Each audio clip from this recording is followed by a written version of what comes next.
আপোনালোক সকলোকে মোৰ চেনেললৈ ওয়েলকাম কৰিছোঁ।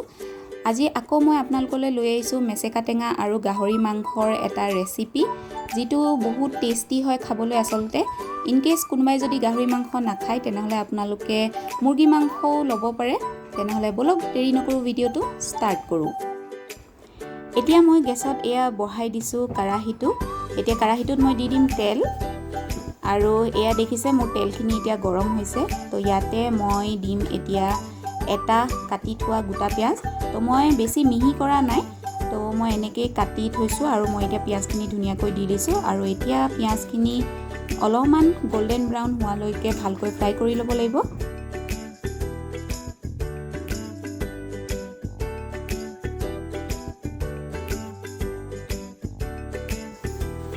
এতিয়া যিহেতু মোৰ পিঁয়াজখিনি ফ্ৰাই হৈ গৈছে, ইয়াতে মই এতিয়া দিম এয়া আদা নহৰু আৰু জলকীয়াৰ অলপমান পেষ্ট। মই একদম ফাইন পেষ্ট কৰা নাই, অলপমান গোটাকৈ ৰাখিছোঁ যাতে খাওঁতে অলপমান দাঁতত লাগে, তেতিয়া বেছি ভাল লাগে আচলতে খাবলৈ কাৰণে। তো এতিয়া মই এইখিনি দি দিম আৰু ভালকৈ কেঁচা গোন্ধ যোৱালৈকে ভালকৈ হেতাখন দি লৰাই ল'ম। এতিয়া যিহেতু আদা নহৰুৰ কেঁচা গোন্ধও গুচি গৈছে, ইয়াতে মই এতিয়া এয়া এড কৰিছোঁ অলপমান জালুকৰ গুড়া। জালুকৰ গুড়া দিলে আচলতে গাহৰি মাংসৰ সোৱাদটো বহুত বেছি ভাল হয়, সেইকাৰণে মই অলপমান গুড়া কৰি পেলাই জালুক দি দিছোঁ এতিয়া। আৰু নেক্সট মই ইয়াতে এড কৰিছোঁ এয়া হৈছে হালধি সোৱাদ অনুসৰি। আকৌ হেতাখন দি লৰাই দিম অলপ। এতিয়া যিহেতু মছলাখিনি হৈ গৈছে, ইয়াতে মই এড কৰিম অলপমান এয়া মচুৰ দালি। মই এঘণ্টাৰ আগতে মচুৰ দালিখিনি তিয়াই থৈছিলোঁ। এতিয়া মচুৰ দালিখিনি দি মই ভালকৈ আকৌ লৰাই ল'ম।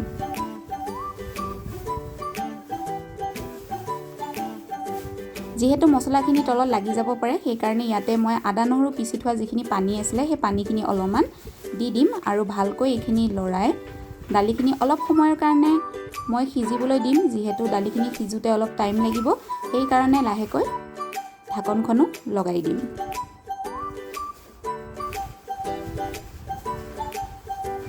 এতিয়া মোৰ ঢাকন লগোৱা 5 মিনিট হৈ গ'ল। এতিয়া মোৰ দালিখিনি অলপ সিজিছে, তো অলপমান হেতাখন দি ভালকৈ লৰাই ল'ম। আৰু এতিয়া ইয়াতে মই এড কৰিম বইল কৰি থোৱা এয়া গাহৰি মাংসখিনি। মই গাহৰি মাংসখিনি ভালকৈ বইল কৰি লৈছিলোঁ নিমখ পানীৰে। তো এতিয়া মই গাহৰি মাংসখিনি দি দিছোঁ আৰু দালিখিনিৰ লগত ভালকৈ এতিয়া মিক্স কৰি ল'ম, যাতে মছলাখিনি মাংসখিনিত ভালকৈ লাগি যায়।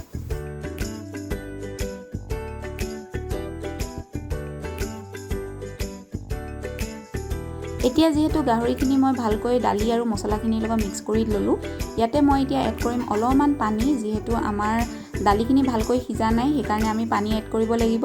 আৰু এতিয়া লাহেকৈ ঢাকনখন 10 মিনিটৰ কাৰণে লগাই দিম। এতিয়া এয়া হৈছে মেচেকা টেঙাৰ পাত। আপোনালোকে বজাৰত ইজিলি কিনিব পাব। আজিকালি আচলতে মেচেকা টেঙা খুব ওলাই বজাৰত। আচলতে এইটো খোৱাও আমাৰ দেহৰ কাৰণে বহুতেই ভাল। গতিকে পাতখিনি মই ভালকৈ ধুই লৈছোঁ। এতিয়া 10 মিনিট হৈ গৈছে আৰু ঢাকনখন উঠাই দিছোঁ। এয়া দেখিছে মাংসখিনি আৰু দালিখিনি অলমষ্ট সিজিছেই। তো ইয়াতে এতিয়া মই এড কৰি দিম যিখিনি মই মেচেকা টেঙা ৰাখিছিলোঁ, সেইখিনি অলপমান ক্ৰাছ কৰি ল'ম। লৈ পেলাই মই লাহেকৈ পাতখিনি ধুনীয়াকৈ গাহৰি মাংসখিনি দি দিম।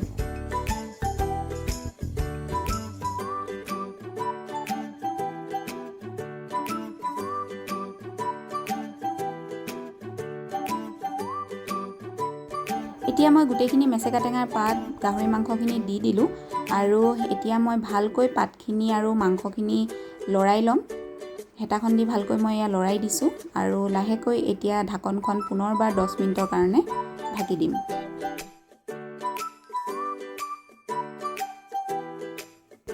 এতিয়া পুনৰবাৰ 10 মিনিটৰ পাছত মই ঢাকন উঠাই আপোনালোকক দেখুৱাই আছোঁ।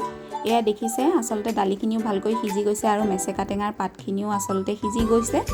ইয়াতে এতিয়া মই এড কৰিম এয়া নিমখ আচলতে মই গাহৰি মাংসখিনি বইল কৰোঁতেও দিছিলোঁ, সেইকাৰণে সোৱাদ অনুসৰি আপোনালোকে চাই ল'ব নিমখৰ পৰিমাণটো কিমান দিব লাগে। তো এতিয়া ভালকৈ আকৌ হেতাখন দি লৰাই দিম।